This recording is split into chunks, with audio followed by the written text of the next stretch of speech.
Dracula, October 3rd, Part 2. Jonathan Harker's Journal, 3 October. As I must do something or go mad, I write this diary.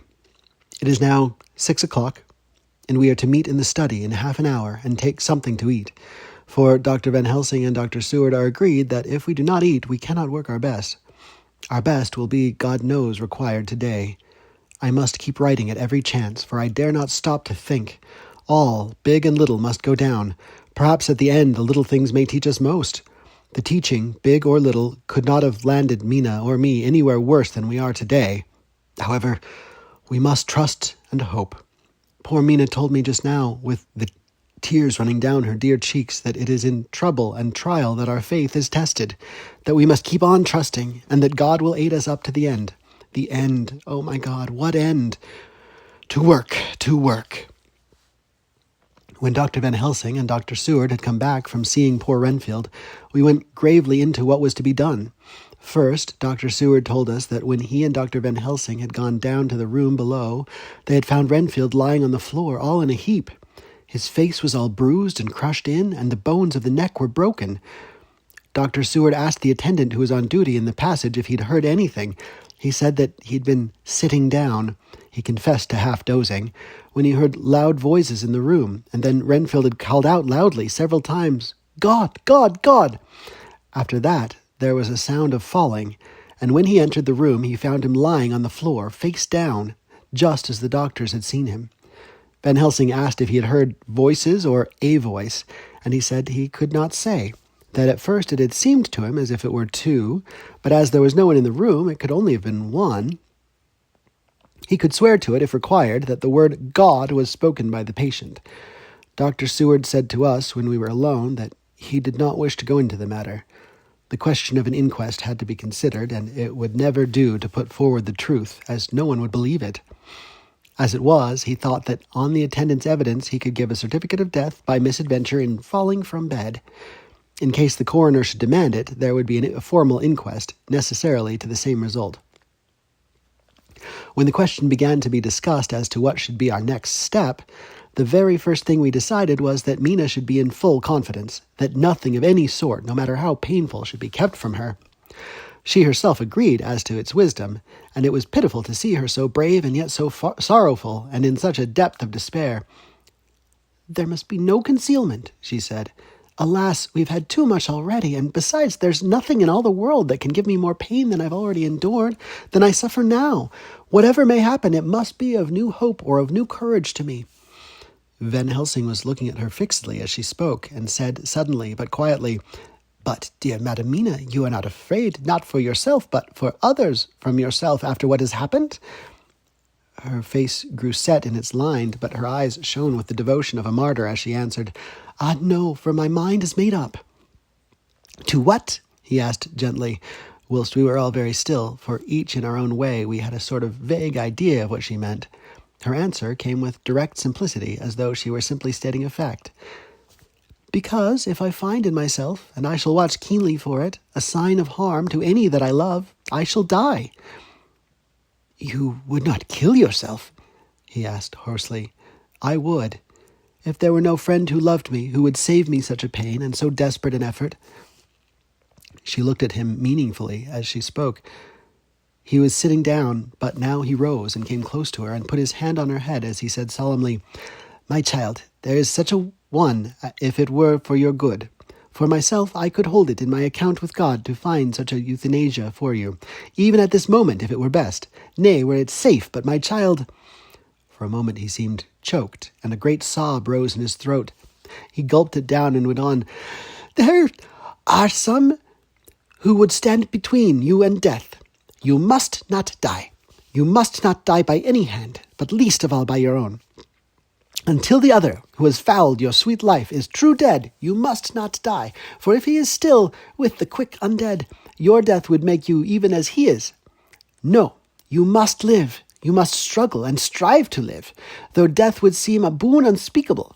You must fight death himself, though he come to you in pain or in joy, by the day or the night, in safety or in peril. On your living soul I charge you that you do not die, nay, nor think of death, till this great evil be past." The poor dear grew white as death, and shook and shivered, as I have seen a quicksand shake and shiver at the incoming of the tide. We were all silent. We could do nothing. At length she grew more calm, and turning to him, said sweetly, but oh so sorrowfully, as she held out her hand, "I promise you, my dear friend, that if God will let me live, I shall strive to do so, till, if it be in his good time, this horror may have passed away from me." She was so good and brave that we all felt that our hearts were strengthened to work and endure for her, and we began to discuss what we were to do. I told her that she was to have all the papers in the safe, and all the papers or diaries and phonographs we might hereafter use, and was to keep the record as she had done before. She was pleased with the prospect of anything to do, if pleased could be used in connection with so grim an interest. As usual, Van Helsing had thought ahead of everyone else, and was prepared with an exact ordering of our work. "It is perhaps well," he said, "that at our meeting after our visit to Carfax we decided not to do anything with the earth boxes that lay there. Had we done so, the Count must have guessed our purpose, and would doubtless have taken measures in advance to frustrate such an effort with regard to the others. But now he does not know our intentions. Nay, more, in all probability, he does not know that such a power exists to us as can sterilize his lairs, so that he cannot use them as of old. We are now so much further advanced in our knowledge as to their disposition that, when we have examined the house on Piccadilly, we may track the very last of them.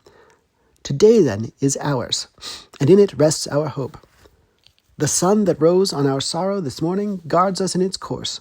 Until it sets tonight, that monster must retain whatever form he now has. He is confined within the limitations of his earthly envelope. He cannot melt into thin air, nor disappear through cracks or chinks or crannies. If he go through a doorway, he must open the door like a mortal. And so we have this day to hunt out all his lairs and sterilize them. So we shall, if we have not yet catch him and destroy him, drive him to bay in some place where the catching and the destroying shall be in time sure." Here I started up, for I could not contain myself at the thought that the minutes and seconds so preciously laden with Mina's life and happiness were flying from us, since whilst we talked action was impossible. But Van Helsing held up his hand warningly.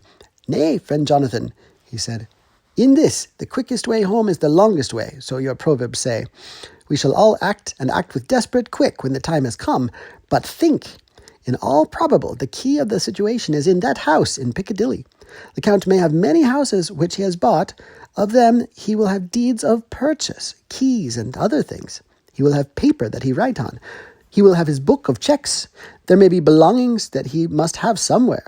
Why not in this place, so central, so quiet, where he come and go by the front or the back at all hour, where in the very vast of the traffic there is none to notice? We shall go there and search that house, and when we learn what it holds, then we do what our friend Arthur call, in his phrases of hunt, stop the earths, and so we run down our old fox. So, is it not?" "Then let us come at once," I cried. "We are wasting the precious, precious time." The professor did not move, but simply said, "And how are we to get into that house in Piccadilly?" "Any way," I cried. "We shall break in if need be. And your police, where will they be, and what will they say?" I was staggered, but I knew that if he wished to delay, he had a good reason for it. So I said, as quietly as I could, "Don't wait more than need be. You know, I am sure, what torture I am in." "Ah, my child, that I do. And indeed there is no wish of me to add to your anguish. But just think, what can we do until all the world be at movement? Then will come our time. I have thought, and it seems to me that the simplest way is the best of all. Now we wish to get into the house, but we have no key. Is it not so?" I nodded. "Now, suppose you were, in truth, the owner of that house, and could not still get it, and think there was to you no conscience of the housebreaker. What would you do?" "I should get a respectable locksmith, and set him to work to pick the lock for me." "And your police, they would interfere, would they not?" "Oh, no, not if they knew the man was properly employed." "Then," he looked at me as keenly as he spoke, "all that is in doubt is the conscience of the employer, and the belief of your policeman as to whether or no that employer is a good conscience or a bad one. Your police must indeed be zealous men, and clever, oh, so clever, in reading the heart, that they trouble themselves in such matter. No, no, my friend Jonathan, you go take the lock off 100 empty house in this your London, or of any city in the world, and if you do it as such, things are rightly done, and at the time such things are rightly done, no one will interfere. I have read of a gentleman who owned a so fine house in London, and when he went for months of summer to Switzerland and lock up his house, some burglar came and broke window at back and got in. Then he went and made open the shutters in front and walk out and in through the door before the very eyes of the police. Then he have an auction in that house and advertise it and put up big notice, and when the day come he sell off by a great auctioneer all the goods of that other man who owned them. Then he go to a builder and he sell him that house, making an agreement that he pull it down and take all away within a certain time. And your police and other authority help him all they can. And when that owner came back from his holiday in Switzerland, he find only an empty hole where his house had been. This was done en règle, and in our work we shall be en règle too. We shall not go so early that the policemen, who have then little to think of, shall deem it strange, but we shall go after 10 o'clock, when there are many about, and such things would be done were we indeed owners of the house. I could not but see how right he was, and the terrible despair of Mina's face became relaxed a thought. There was hope in such good counsel. Van Helsing went on. When once within that house we may find more clues. At any rate, some of us can remain there, whilst the rest find the other places where there be more earth boxes, at Bermondsey and Mile End. Lord Godalming stood up. I can be of some use here, he said. I shall wire to my people to have horses and carriages where they will be most convenient. Look here, old fellow, said Morris. It's a capital idea to have all ready in case we want to go horsebacking, but don't you think that one of your snappy carriages with its heraldic adornments in a byway of Walworth or Mile End would attract too much attention for our purposes? Seems to me we ought to take cabs when we go south or east, and even leave them somewhere near the neighborhood we're going to. Friend Quincy is right, said the professor. His head is what you call in plane with the horizon. It is a difficult thing that we go to do, and we do not want no peoples to watch us, if so it may. Mina took a growing interest in everything, and I was rejoiced to see that the exigency of affairs was helping her to forget for a time the terrible experience of the night. She was very, very pale, almost ghastly, and so thin that her lips were drawn away, showing her teeth in somewhat of prominence. I did not mention this last, lest it should give her needless pain, but it made my blood run cold in my veins to think of what had occurred with poor Lucy when the Count had sucked her blood. As yet there was no sign of the teeth growing sharper, but the time as yet was short, and there was time for fear. When we came to the discussion of the sequence of our efforts and of the disposition of our forces, there were now new sources of doubt. It was finally agreed that before starting for Piccadilly we should destroy the Count's lair close at hand. In case we should find it out too soon, we should thus be still ahead of him in our work of destruction, and his presence in his purely material shape, and at his weakest, might give us some new clue. As to the disposal of forces, it was suggested by the professor that, after our visit to Carfax, we should all enter the house in Piccadilly, that the 2 doctors and I shall remain there, whilst Lord Godalming and Quincy found the lairs at Walworth and Mile End and destroyed them. It was possible, if not likely, the professor urged, that the Count might appear in Piccadilly during the day, and that if so, we might be able to cope with him then and there. At any rate, we might be able to follow him in force. To this plan I strenuously objected, and so far as my going was concerned, for I said that I intended to stay and protect Mina. I thought that my mind was made up on the subject, but Mina would not listen to my objection. She said there might be some law matter in which I could be useful, that amongst the Count's papers might be some clue which I could understand out of my experience in Transylvania, and that, as it was, all the strength we could muster was required to cope with the Count's extraordinary power. I had to give in, for Mina's resolution was fixed. She said that it was the last hope for her that we should all work together. As for me, she said, I have no fear. Things have been as bad as they can be, and whatever may happen must have in it some element of hope or comfort. Go, my husband. God can, if he wishes it, guard me as well alone as with anyone present. So I started up, crying out, Then in God's name let us come at once, for we are losing time. The Count may come to Piccadilly earlier than we think. Not so, said Van Helsing, holding up his hand. But why? I asked.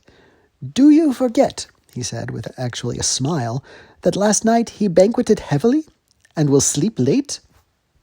Did I forget? Shall I ever? Can I ever? Can any of us ever forget that terrible scene? Mina struggled hard to keep her brave countenance, but the pain overmastered her, and she put her hands before her face and shuddered whilst she moaned. Van Helsing had not intended to recall her frightful experience. He had simply lost sight of her and her part in the affair in his intellectual effort. When it struck him what he said, he was horrified at his thoughtlessness and tried to comfort her. Oh, Madam Mina, he said, dear, dear Madam Mina, alas, that I of all who so reverence you should have said anything so forgetful. These stupid old lips of mine and this stupid old head do not deserve so. But you will forget it, will you not? He bent low beside her as he spoke. She took his hand and, looking at him through her tears, said hoarsely, No, I shall not forget, for it is well that I remember, and with it I have so much in memory of you that is sweet, that I take it all together. Now you must all be going soon. Breakfast is ready, and we must all eat that we may be strong. Breakfast was a strange meal to us all. We tried to be cheerful and encourage each other, and Mina was the brightest and most cheerful of us. When it was over, Van Helsing stood up and said, Now, my dear friends, we go forth to our terrible enterprise. Are we all armed, as we were on that night when we first visited our enemy's lair, armed against ghostly as well as carnal attack? We all assured him. Then it is well. Now, Madam Mina, you are in any case quite safe here until the sunset, and before then we shall return. We shall return. But before we go, let me see you armed against personal attack. I have myself, since you came down, prepared your chamber by the placing of things of which we know, so that he may not enter. Now let me guard yourself. On your forehead I touch this piece of sacred wafer in the name of the Father, the Son, and... There was a fearful scream, which almost froze our hearts to hear. As he had placed the wafer on Mina's forehead, it had seared it, had burned into the flesh as though it had been a piece of white-hot metal. My poor darling's brain had told her the significance of the fact as quickly as her nerves received the pain of it, and the two so overwhelmed her that her overwrought nature had its voice in that dreadful scream. But the words to her thought came quickly. The echo of the scream had not ceased to ring on the air when there came the reaction, and she sank on her knees on the floor in an agony of abasement, pulling her beautiful hair over her face as the leper of old his mantle. She wailed out, Unclean! Even the Almighty shuns my polluted flesh. I must bear this mark of shame upon my forehead until the judgment day. They all paused. I had thrown myself beside her in an agony of helpless grief, and putting my arms around, held her tight. For a few minutes our sorrowful hearts beat together, whilst the friends around us turned away their eyes that ran tears silently. Then Van Helsing turned and said gravely, so gravely that I could not help feeling that he was in some way inspired, and was stating things outside himself. It may be that you may have to bear that mark till God himself sees fit, as he most surely shall on the judgment day, to redress all wrongs of the earth and of his children that he has placed thereon. And oh, Madam Mina, my dear, may we who love you be there to see when that red scar, the sign of God's knowledge of what has been, shall pass away, and leave your forehead as pure as the heart we know. For as surely as we live, the scar shall pass away when God sees right to lift the burden that is hard upon us.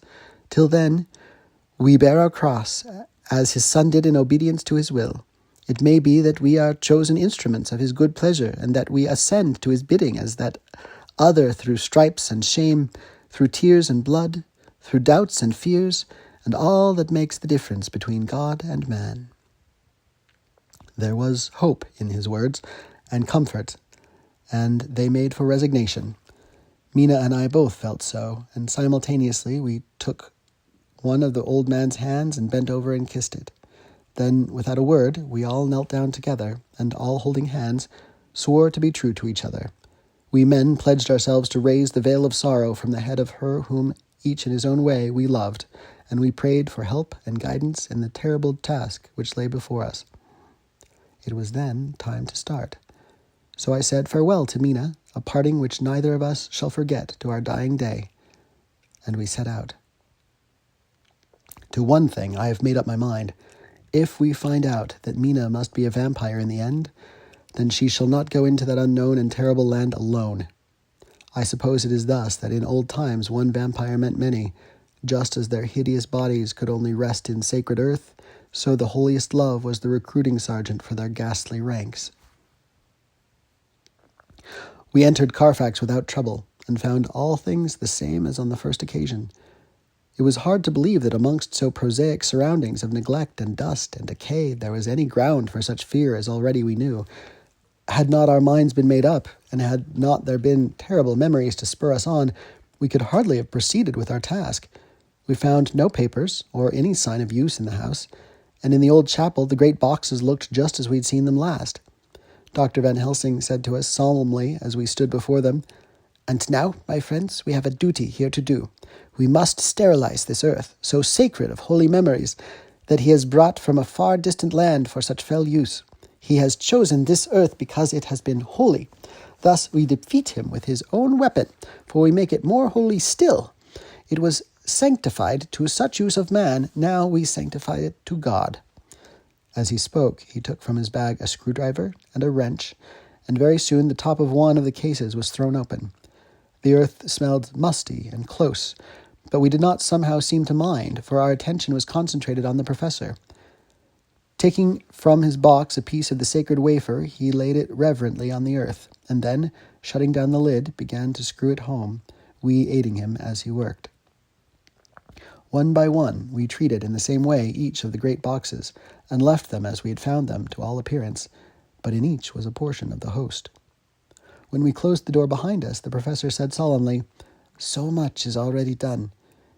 If it may be that with all the others we can be so successful, then the sunset of this evening may shine on Madam Mina's forehead all white as ivory and with no stain."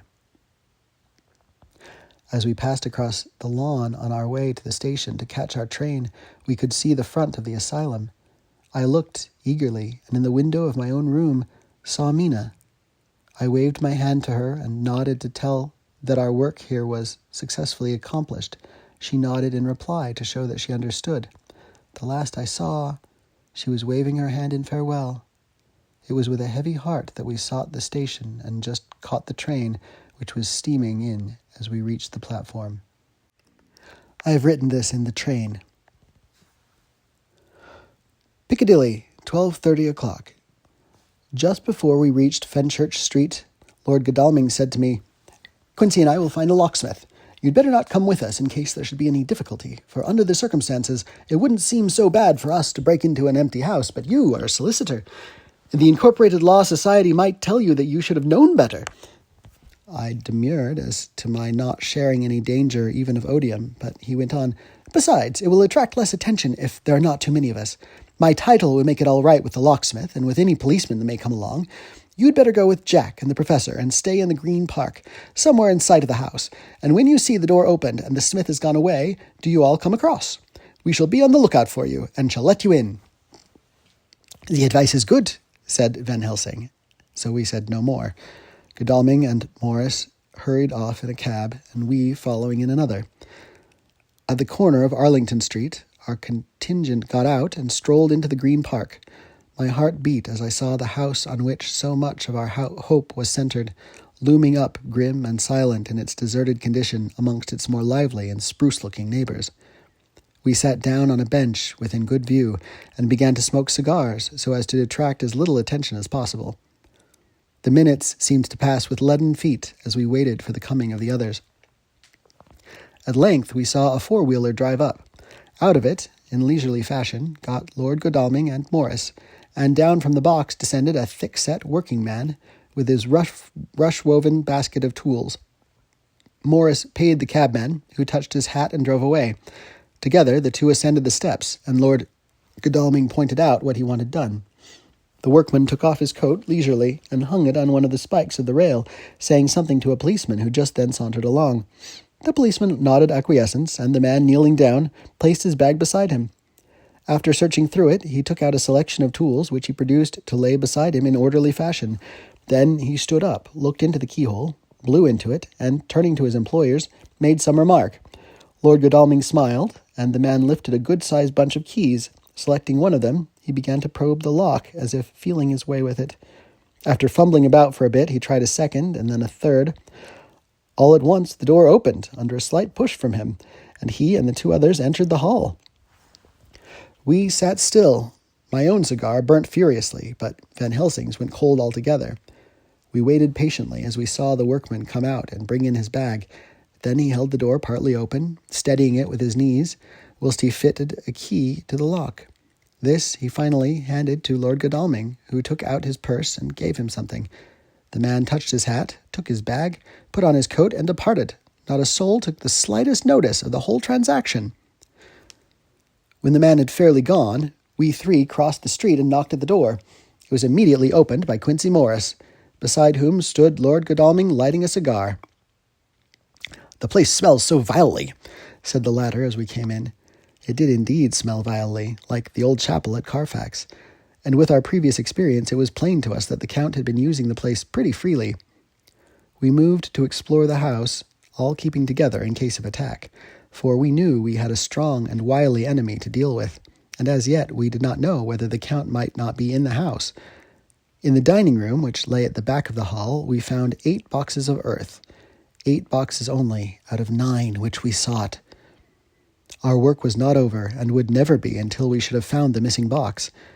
First we opened the shutters of the window, which looked out across a narrow, stone-flagged yard, at the blank face of a stable, pointed to look like the front of a miniature house. There were no windows in it, so we were not afraid of being overlooked. We did not lose any time in examining the chests. With the tools which we had brought with us, we opened them one by one and treated them as we treated those others in the old chapel.